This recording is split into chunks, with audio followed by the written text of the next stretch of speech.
हम कोशिश करेंगे जापान में एक ऐसे ही भारतीय जो काफ़ी लंबे समय से पिछले 40-50 दिनों से फंसे हुए हैं उनसे हम बात करने की कोशिश करेंगे।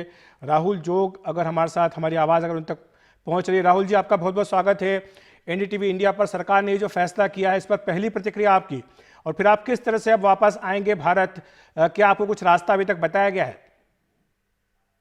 विकास, माफ कीजिएगा, विकास हमारे साथ जुड़े हैं।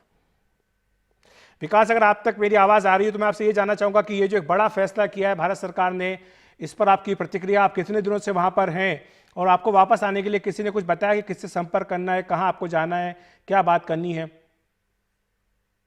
संदेह यह न्यूज हम लोगों के लिए काफी अभी खुशी देने लायक है। हमारे पेरेंट्स यहाँ पिछले 3 महीने से हमारे साथ रह रहे हैं और मेरे पेरेंट्स के साथ साथ यहाँ पे लगभग 200 से ज्यादा इंडियन फंसे हुए हैं। कोई स्टूडेंट है जो जिनका यहाँ कोर्स खत्म हो चुका है, उनको जाने की इच्छा थी बट वो इस लॉकडाउन की वजह से फंसे हुए थे। तो अभी इस न्यूज के आने के बाद से सभी लोगों में खुशी का माहौल है, सभी काफी उत्साहित हैं। बस हम लोगों को ये जानने की कोशिश है अभी कि प्रायोरिटी में हमें कैसे भेजा जाएगा। इंडियन एम्बेसी ने हमें हमारे सारे डेटा को कलेक्ट कर लिया है। हमें ये नहीं पता है कि प्रायोरिटी हमारी कैसी होगी और जापान को ये लोग किस क्रम में रखेंगे। तो आप कब से वहां पर हैं विकास, जापान में, जहां पर आप किस काम के लिए गए थे? कितने दिन आपको हो गए? किस तरह से आप अपना वहां पर समय निकाल रहे हैं? किस तरह की दिक्कतें आपको वहां आ रही हैं? जी, मतलब मेरे मेरा मेरा तो मैं लोकल रेसिडेंट हूँ। मैं तो अभी फिर भी बेहतर पोजीशन पे हूँ, बट जैसे मेरे पेरेंट्स आए हैं, मेरे मम्मी पापा सब लोग साथ में यहाँ पे।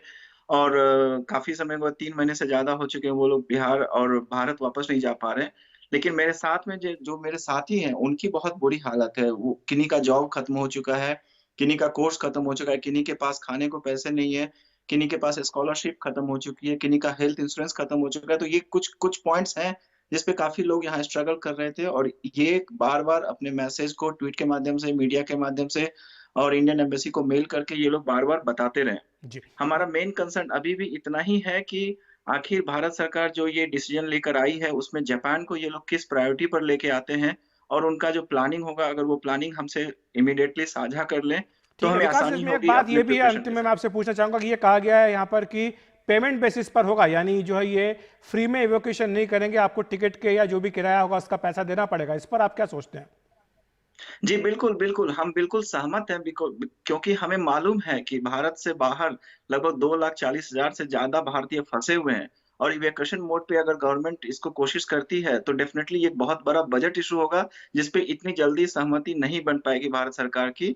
हम जितने भी भारतीय यहाँ फँसे हुए हैं, हम सबकी इच्छा है और हम सब इसमें सहमत हैं कि हम कमर्शियल फ्लाइट के रूप में इसको ट्रीट करेंगे, और अपना टिकट का पैसा खुद देकर हम जाने के लिए तैयार हैं। हमारी बस इतनी विनती है कि हमें जल्दी से जल्दी ये लोग भारत पहुँचा दें, और भारत में जो भी प्रोटोकॉल्स हैं, जो भी इनके नॉर्म्स हैं, हम सबको फ़ॉलो करने का आश्वस्त रखते हैं। उन्होंने ये भी कहा है कि आप जब आएंगे वहां से तो सबसे पहले आपकी वहां पर जहाज में चढ़ने से पहले जांच होगी, जब आप यहाँ भारत आएंगे तो फिर आपकी जांच होगी, फिर कंपलसरी आपको 14 दिनों का क्वारंटीन रहना ही पड़ेगा। ये भी कहा, ये भी शर्त लगाई गई है।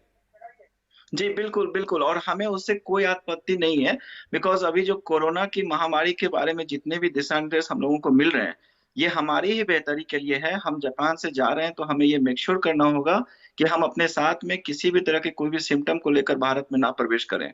तो हमारे लिए बहुत महत्वपूर्ण है कि हमारा यहाँ भी जाँच हो, यहाँ से जाने के बाद वहाँ भी जाँच हो, और अगर हमें 14 दिनों के लिए क्वारंटाइन पे रहना पड़े, तो हम बिल्कुल रहेंगे, बिकॉज़ ये हमारे लिए है। ये नियम हमारे लिए है और हम इसका निस्संदेह पालन करेंगे। एक अंतिम प्रश्न मैं आपसे जानना चाहूंगा, क्योंकि आप जापान में, टोक्यो में हैं, हमने सुना है कि वहां पर जो लॉकडाउन, इसमें कुछ ढील देने की बात हो रही है, वहां किस तरह से जो गतिविधियां हैं वो पटरी पर आ रही हैं, कुछ उसके बारे में अगर आप दर्शकों को बता पाएं। जी, बिल्कुल, अभी बिल्कुल आज का ही न्यूज़ है कि आज ही प्रधानमंत्री आबे सान ने एक घोषणा की है कि संभावना व्यक्त की जा रही है कि जो ये इमरजेंसी का माहौल है यहाँ पे, इसको 31 मई तक एक्सटेंड करने की बात हुई है। तो अभी यहाँ भी स्थिति बिल्कुल सामान्य नहीं हुई है, इमरजेंसी ऑलरेडी डिक्लेयर्ड है, और इसमें सारे लोग वर्क फ्रॉम होम कर रहे हैं, स्कूल, कॉलेज सब कुछ बंद है, और हम लोग बिल्कुल बाहर नहीं जा रहे हैं, घर में अपने आप को लॉकडाउन की इस परिस्थिति में रखे हुए हैं। कुछ एक विशेष परिस्थिति में नॉर्मल बस और मेट्रो चल रही हैं, लेकिन ज़्यादातर लोग अभी बाहर नहीं जा रहे हैं। ये गोल्डन वीक है जापान का, आपको जानकारी दे दूँ कि अभी 10 दिन का हमारा लॉन्ग वीकेंड है, छुट्टी है। लेकिन इस छुट्टी में नॉर्मली लोग पहले पर्यटन के माध्यम से बाहर जाते थे घूमने के लिए।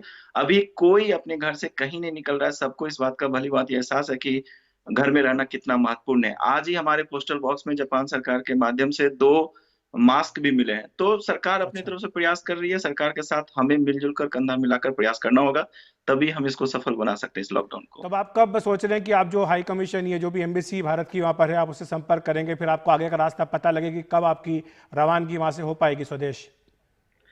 भारतीय दूतावास के साथ हमारा संपर्क लगातार बना हुआ है, हमारा कम्युनिकेशन उनके साथ प्रॉपर एस्टेब्लिश्ड है।